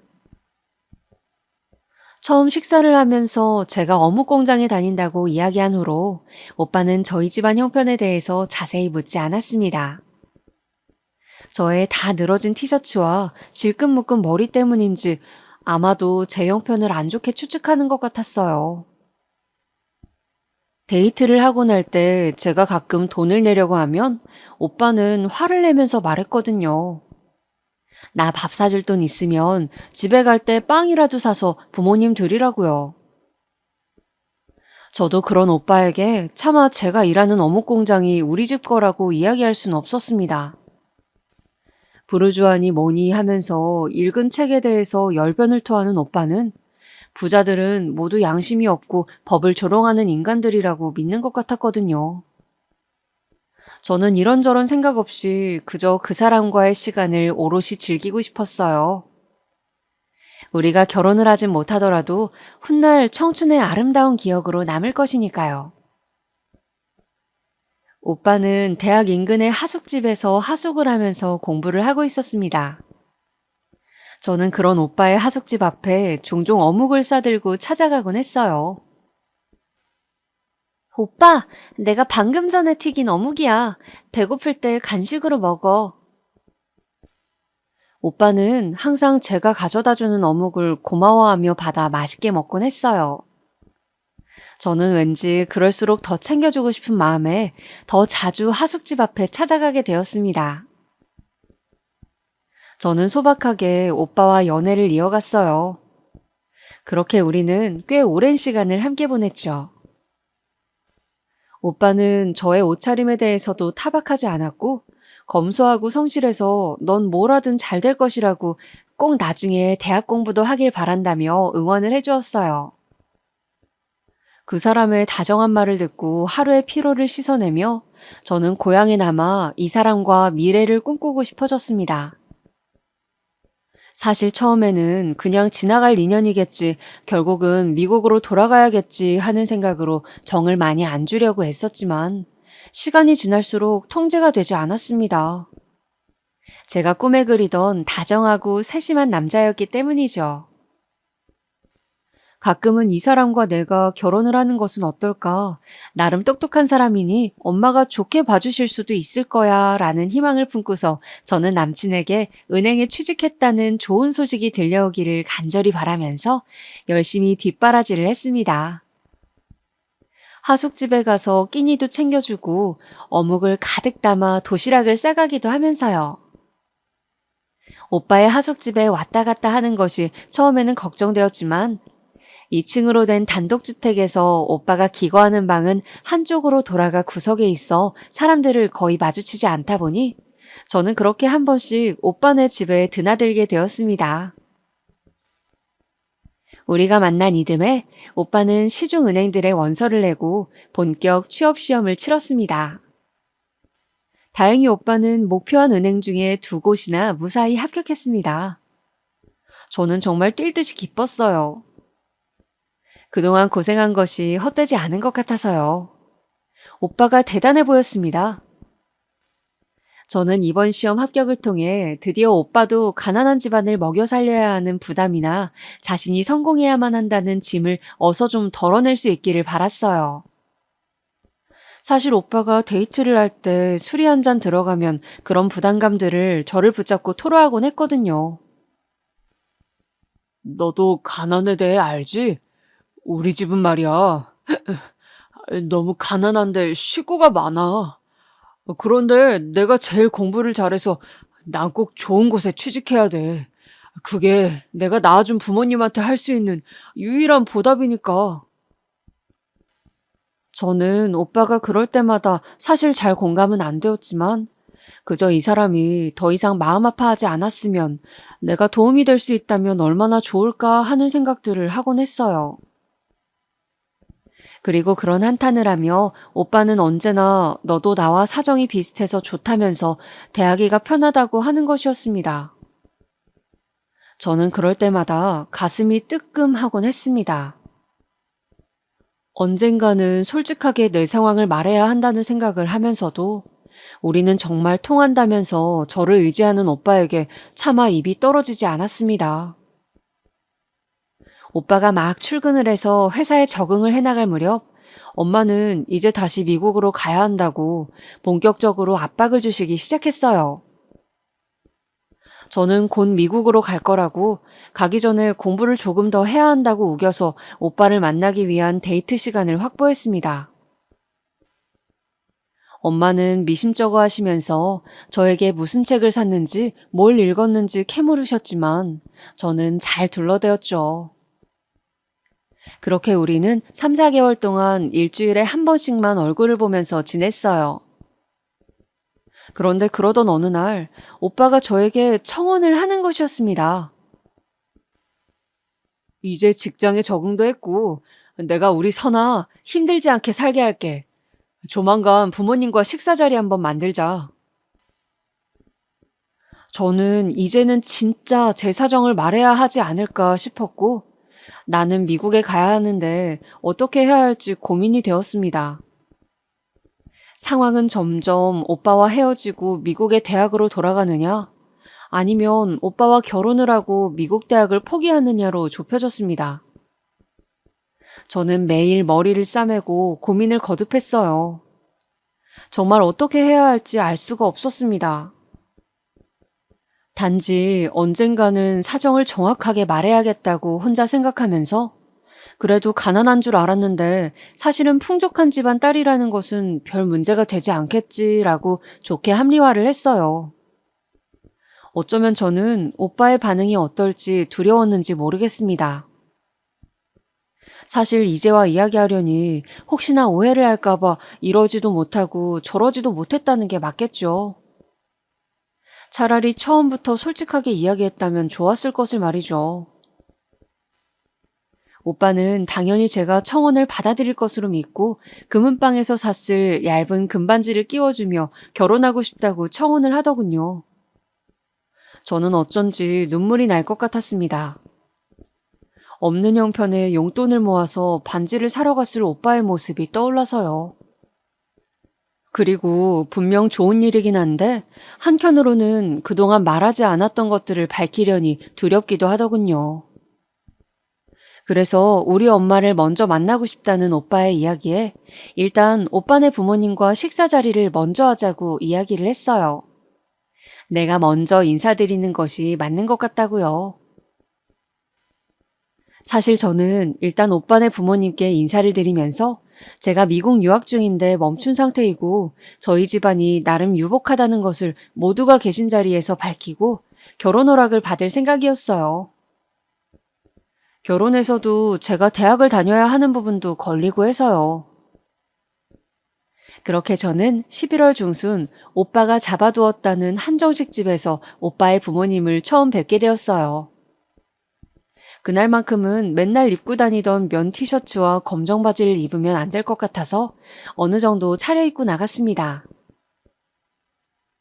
오빠의 가족분들은 먼저 와 계시더군요. 시골분들 특유의 푸근한 인상이셨고 특히 오빠의 어머님은 기분이 너무 좋으셨는지 벌써 얼굴이 빨개져서 우리 아들 하면서 오빠의 손을 꼭 잡고 계셨어요. 연신 어깨를 쓰다듬으시면서요. 저 안녕하세요. 저는 김선아라고 합니다. 저는 그분들에게 다가가서 수줍게 인사를 드렸습니다. 왔어?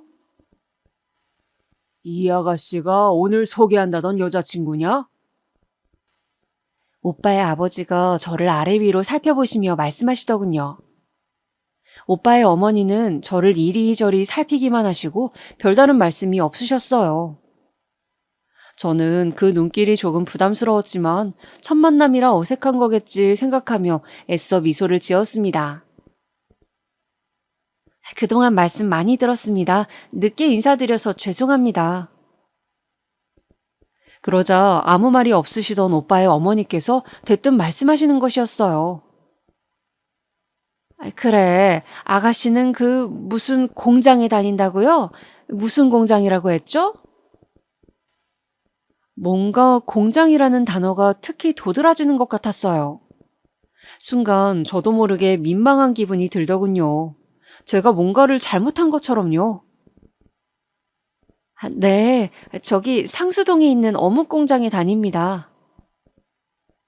제 대답을 듣자마자 아버지는 말없이 소주를 한 잔 따라 드셨고 어머니는 옆에 있던 오빠의 형과 동생들을 보면서 한숨을 쉬시더군요. 저는 그런 반응이 좀 당황스러워서 일단 가만히 있었어요. 저기 아가씨가 참하고 성실해 보여요. 그런데 우리 아들이 이번에 정말 좋은 곳에 취직한 건 알고 있죠? 라며 갑자기 오빠의 어머니가 제 손을 덥석 잡으시더라고요. 저는 고개를 끄덕이면서 너무 기쁜 일이라고 오빠가 참 자랑스럽다고 말씀드렸습니다. 똑똑한 아들 두셔서 좋으시겠다는 말도요. 그런데 근데 둘이 좀 좋아 지낸 시간이 있단 얘기는 내가 들었는데 우리 아들은 결혼을 하고 싶다고 하던데 아가씨 생각도 그런가요? 대뜸 어머니는 저에게 결혼 이야기를 하시는 것이었어요. 저는 저희끼리는 그렇게 이야기가 되었다고 말씀드렸습니다. 제 이야기를 듣던 오빠의 어머니는 갑자기 표정을 굳히시더니 저에게 말씀하셨어요. 아유, 아가씨, 미안하지만 결혼에 대해서는 좀 신중하게 서로 생각해 보는 게 어떨지. 우리 아들이 이번에 취직을 하다 보니까 벌써 여기저기 선자리가 많이 들어오고 있거든요. 저는 방금 무슨 이야기를 들은 것인지 머리가 혼란스러웠어요. 어머니의 이야기를 듣던 오빠도 크게 당황하는 기색이었습니다. 엄마, 그게 무슨 말씀이세요? 사람 면전에 앉혀두고 너무하신 거 아니에요? 저는 관심 없다고 말씀드렸잖아요. 이 사람이 제 아내가 될 사람이라고요. 그러나 오빠가 소리치는 것이 들리지 않는다는 듯 어머니는 말씀을 이어가셨어요. 아유, 우리 아들이 아직 세상 물정을 몰라서 일이 순진한데 아가씨는 공장 일만 해서 순진한 건지 아니면 계산이 빠른 건지 내가 모르겠소만 이렇게 기우는 결혼은 난 들어보지도 못했어요. 그러니까 결혼 이야기는 없던 것으로 하고 서로 좋은 추억 남기는 것이 좋겠어요. 아가씨도 형편 맞는 사람 만나서 마음 편하게 사는 게 좋지 않겠어요? 네. 저는 제가 그동안 제 상황을 말하지 않아서 이렇게 된 것 같아 아무 말도 하지 않고 그저 대답만 했습니다. 사실 사람이라는 게 어느 정도 수준이 맞아야 되잖아요. 아가씨는 집안 형편도 그렇고 대학도 안 다녔다면서요? 그러면 고졸이라는 건데, 우리 애는 그래도 좋은 대학도 나오고 이제 번듯한 직장도 생겼는데, 우리 입장서 좀 아깝지 않겠어요? 고졸. 저는 어쩐지 그 말에 솔직하게 제 사정을 말하고 싶지가 않았습니다. 사실은 미국 유학생이라고, 대학을 다니다 휴학했다고, 그냥 그 자리에서 나가고만 싶었어요. 학벌에 대한 선입견이 없었기에 어떻게 보면 나보다 못한 대학을 다닌 오빠를 만났고 그와 미래를 꿈꾸던 마음도 있었는데 그냥 미국으로 돌아가는 것이 맞겠다 싶었어요. 그래서 저는 그냥 그 자리에서 힘없이 웃으며 일어섰습니다. 네, 알겠습니다. 저는 그만 일어서는 게 좋을 것 같아요. 오빠와는 정리하도록 하겠습니다. 무슨 소리야? 선아야, 선아야! 오빠는 저를 붙잡으려고 했지만 오빠의 어머니가 그냥 가게 두라는 식으로 고개를 저으며 오빠의 팔을 잡았습니다. 저는 그렇게 오빠에게 이별을 고하고 집으로 돌아왔어요. 오히려 이제 홀가분하게 미국으로 다시 떠날 준비를 할 수 있다고 좋게 생각하려고 했죠. 그런데 신이 제 발목을 잡은 걸까요? 갑자기 생각지도 못한 일이 저에게 일어났습니다.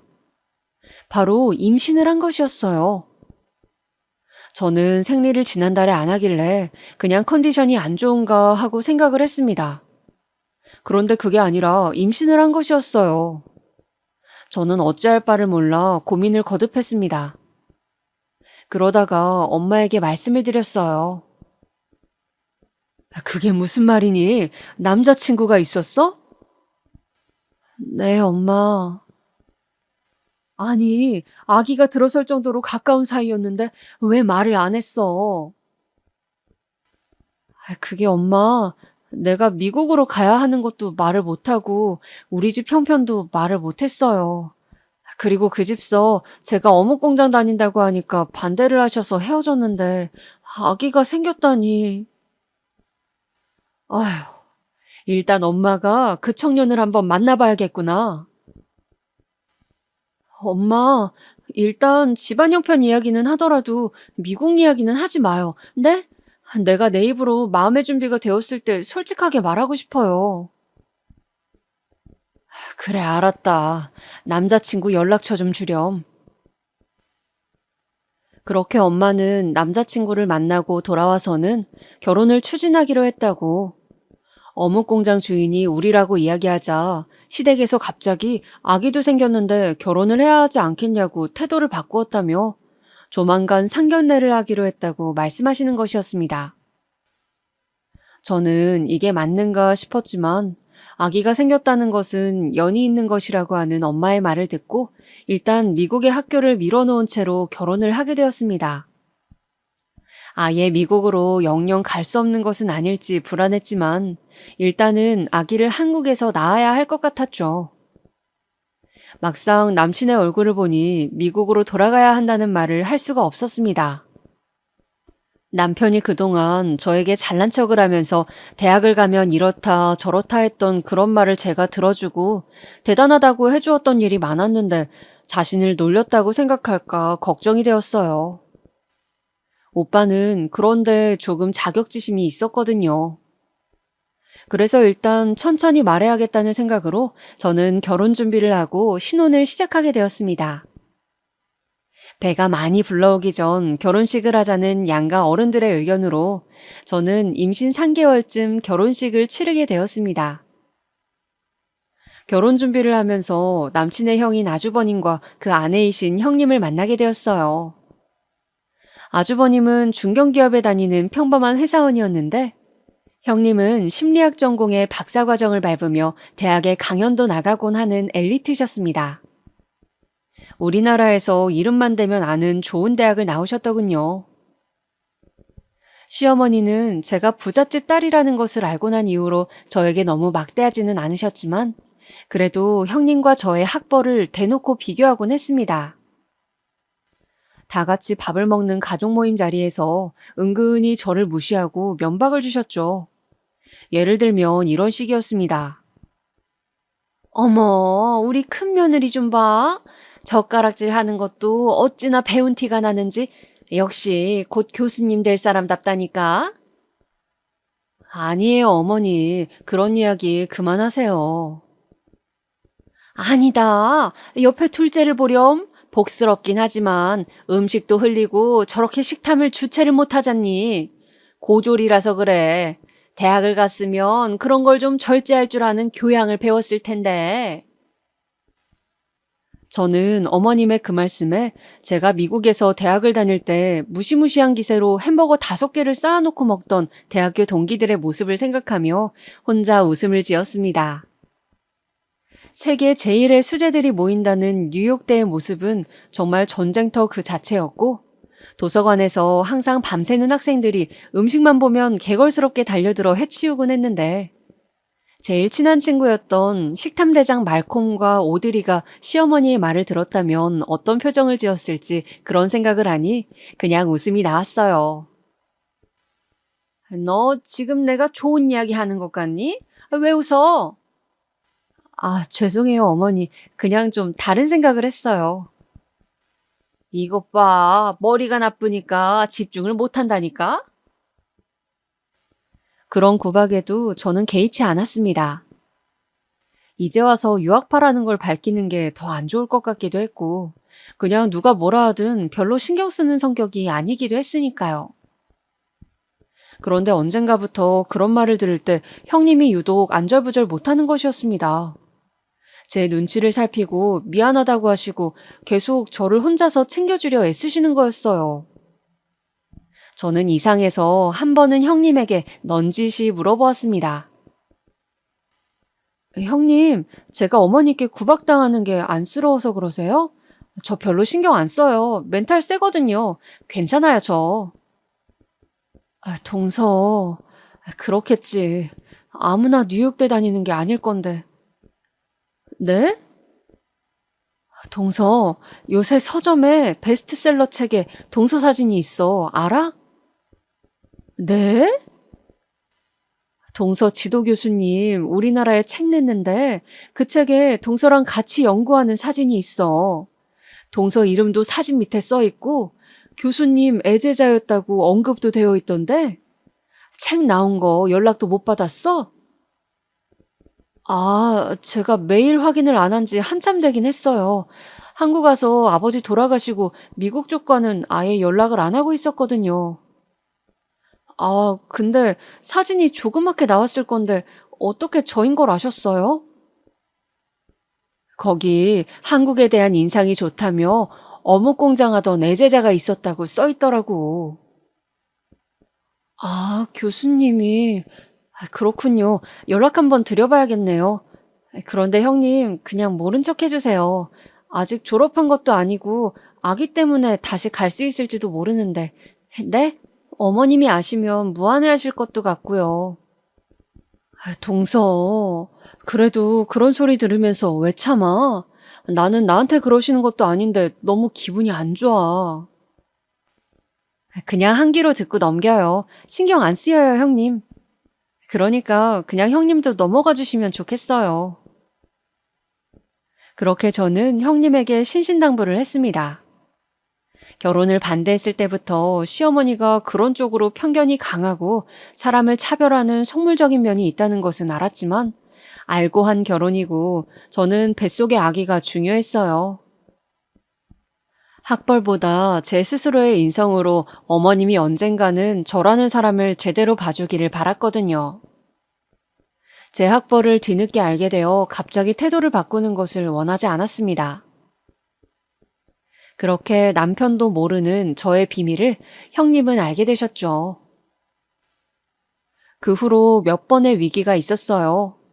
어머님이 대놓고 저를 구박하는 순간들이었죠. 저는 태교도 해야 하고 저와 아기 그리고 남편만 생각하자고 마음을 먹어서 잘 넘기려고 애를 썼는데 그때마다 형님은 양심의 가책이 느껴진다며 힘들어하셨어요. 그때마다 저는 비밀을 꼭 지켜달라며 신신당부를 했고요.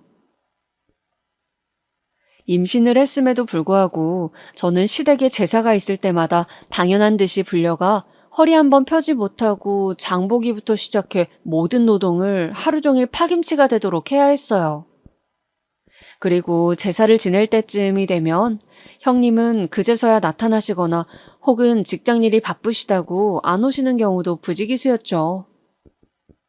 형님은 그런 자신의 상황을 매번 설명하며 미안해하시고 또 동서도 못 온다고 하라고 말했지만 어머님은 엄연히 저와 형님은 다르다는 태도를 보이셨어요. 시부모님 생신 때 역시 마찬가지였습니다. 생신 음식 준비를 위해 저는 심지어 생신 전날부터 시댁에서 자고 새벽부터 음식을 시작해야 했습니다. 부엌에는 산더미 같은 일거리들이 저를 기다리고 있었죠. 미역국도 퍼서 나르고 전도 뒤집고 또 나물도 무쳤습니다. 어머님은 저에게 이거 가져와라 저거 가져와라 하시면서 잔소리도 하고 저를 타박도 하셨죠. 그래도 저는 그런 어머님을 좋게 생각하려고 애썼습니다. 음식을 하시면서 어머님은 아이, 너는 지금이라도 공부할 생각은 없니? 그래도 사람이 대학은 나와야지. 네 나이에. 아휴, 내가 큰 며느리 볼 낯이 없다. 네, 생각해 볼게요, 어머니. 어머님은 항상 저에게 그런 말들을 늘어놓으면서 형님 신기를 거스르지 말고 되도록 집안일은 다 하도록 하라고 당부를 하시는 거였어요. 저는 그런 말들이 너무 듣기 싫고 귀를 틀어막고 싶었지만 참고 견뎠습니다. 그렇게 임신 기간을 서럽게 보내고 아기를 낳았어요. 아기를 낳던 날 저는 예정일을 2일 앞두고 있었습니다.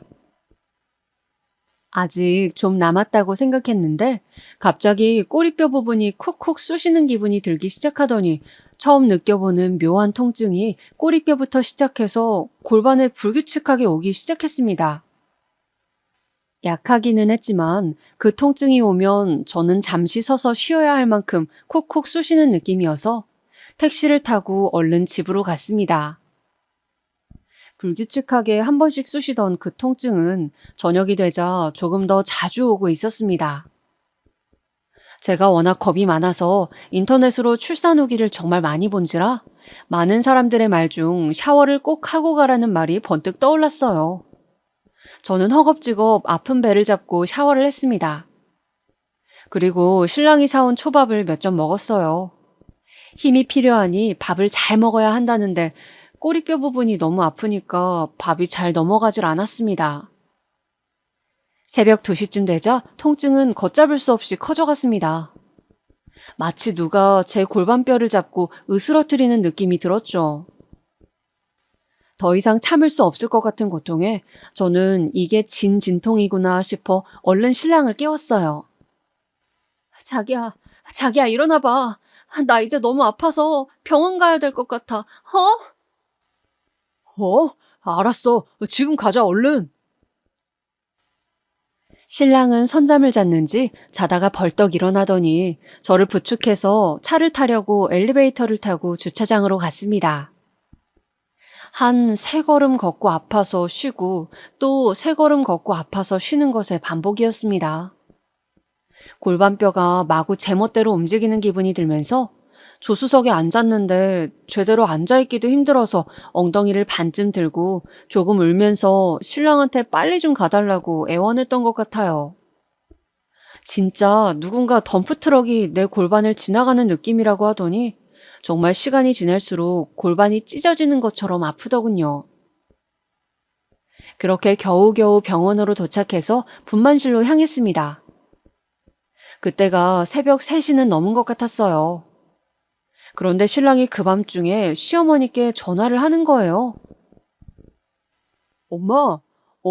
엄마 말대로 밤에 진통이 와서 결국 병원에 왔어. 이제 나을 것 같아요. 알았어. 엄마가 말씀하신 대로 내가 꼭 전달할게요. 무슨 이야기인지 남편은 비장한 표정을 지으면서 어머니하고 이야기를 했습니다. 저는 가쁜 숨을 내쉬면서 간호사가 놓아준 진통제를 링겔로 맞으며 정신을 부여잡으려고 애쓰고 있었어요. 손으로 촉진해 본 결과 아직 3cm 열린 상태라고 했습니다. 초사는 원래 자궁문이 열리기까지 시간이 오래 걸린다고, 아직 한참을 더 아파야 한다고요. 그런데 그런 저에게 남편이 하는 말이 가관이었습니다. 자기야, 엄마가 자기 아기 낳을 때 다 돼서 몇 번이나 말씀을 하셨는데 무조건 자연분만으로 낳아야 한대. 무슨 소리야, 그게. 애나타가 안 되면 수술하는 거지, 무슨. 남편은 황당해하는 저의 손을 꼭 붙잡고 응원한다며 어이없는 멘트를 남발하더군요. 남편의 얼굴은 그저 태어날 아기에만 관심이 있는 것 같은 얼굴이었습니다. 남편은 미소를 띠며 곧 태어날 아기를 기다리는 듯 했어요. 그런데 시간이 지날수록 진통은 심해져 왔어요. 미칠 듯한 고통으로 온몸을 들썩거리며 힘든 시간을 버티다가 저는 그렇게 3시간쯤 지났을 때 남편에게 말했습니다. 자기야, 나 그냥 수술하면 안 될까? 지금 너무 힘든데 도저히 못하겠어. 이대로 몸이 너무 아파. 자기야, 왜 그래? 조금만 더 기운을 내. 자연분만해야 아기에게 좋다잖아, 자기야, 내가 좀 너무 기운이 딸려서 도저히 안 되겠어. 너무 그렇게 저는 생명이 위급한 상황까지 가서 제왕절개로 겨우 아기를 낳았습니다. 태어난 아기는 너무 예쁘더군요. 조그마한 몸에 눈, 코, 입이 다 있고 손가락, 발가락이 다 있는 것이 너무 신기했습니다. 아기를 낳을 당시 자연분만을 해야 한다고 했던 시모와 또 그 말을 들으려고 했던 남편의 행동에 대해서는 깊게 생각하지 않으려 애를 썼습니다. 깊게 생각해봤자 제 기분만 나쁘니까요. 그렇게 저는 3개월간 거의 시댁에도 가지 않고 친정엄마에게도 영상통화로 아기를 보여주면서 아기를 키우는 일에 매진했습니다. 그렇게 우리 아기는 쑥쑥 자라 100일을 맞이하게 되었죠. 아기 100일을 집에서 조촐하게 하려고 했는데 시어머니가 그래도 밖에서 맛있는 거 먹으면서 하고 싶다고 하셔서 장소를 대여하고 100일 잔치를 준비했습니다. 식당에 도착하자 아주버님과 형님이 먼저 와 계셨어요. 확실히 강사 일을 하시다 보니 멋들어진 바지 정장을 입고 핸드백을 메고 오신 모습이 잘 나가는 커리어 우먼 같고 지적이고 멋졌습니다. 저는 아기를 낳고 살을 채 빼지 못한 상태였어요. 그래서 몸매를 커버할 수 있는 검정색 통짜 원피스를 입었죠. 어머님은 제 모습과 형님의 모습을 보더니 또 혀를 끌끌 차셨습니다. 그렇게 100일상을 차리고 가족들과 사진을 찍고 즐거운 시간을 보낸 후 다 같이 나서는 참이었어요. 갑자기 배가 아파서 신랑에게 급하게 아기를 맡기고 저는 화장실로 달려갔습니다. 급하게 볼일을 보고 칸에서 나오니 형님이 화장실 앞에 서 계셨어요. 그런데 화장실 가방걸이가 망가져서 형님은 두리번거리다가 가방을 손을 씻는 세면대에 놓으려고 하셨죠. 한눈에 보기에도 뭔가 비싸 보이는 핸드백이었습니다. 그때였어요. 얘, 둘째 너 뭐하니? 얼른 가방 받아들지 않고. 네, 어머니? 아니, 가방끈이 짧으면 백이라도 제대로 들어야지. 너는 애가 센스가 이렇게 없니? 아, 네. 면역력 때문에 내가 그렇게 자연분만 하라고 했는데 그것도 기어이 수술을 하고 말이야. 아유, 너무 못 배워서 진짜 말이 안 통한다 정말. 저는 또 시작이시네. 그냥 이 순간만 지나면 되겠지 하고 참고 있었어요. 그런데 어느새 볼일을 다 보고 나오신 형님이 갑자기 얼굴을 붉히면서 어머님께 말하는 것이었습니다. 어머님, 진짜 제발 그만하세요. 동서 미국 유학파란 말이에요. 뭐? 어머님, 동서가 지금 미국 유학 중에 도련님하고 연애해서 결혼한 거라고요. 생각해 보세요. 어묵 공장하는 부유한 집에서 왜 교육을 안 시켰겠어요? 동서 미국 뉴욕대 경영학과 휴학 중이라고요. 제발 가방끈 어쩌고 그런 소리 좀 그만하세요. 요새 누가 그런 말을 써요? 뭐? 진짜니? 미국? 뉴욕? 아유, 어머니 죄송해요. 다시 미국 가게 되면 말씀드리려고 했는데 제가 연애 때부터 말을 안 했어서 신랑한테도 말을 못 했고 죄송해요. 아유, 미안하다. 내가 미안하구나. 그동안 내가 너무 너한테 구박을 해서 아유, 어쩌나 미안하다. 며느라, 나 오늘은 그만 갈란다. 시모는 너무 큰 충격을 받았는지 온몸을 부들부들 떨면서 사라졌습니다. 그리고 신랑과 저는 큰 싸움을 하게 되었죠. 신랑은 자신을 속였다고 길길이 날뛰며 어머니까지 망신을 줬다고 난리를 부렸어요.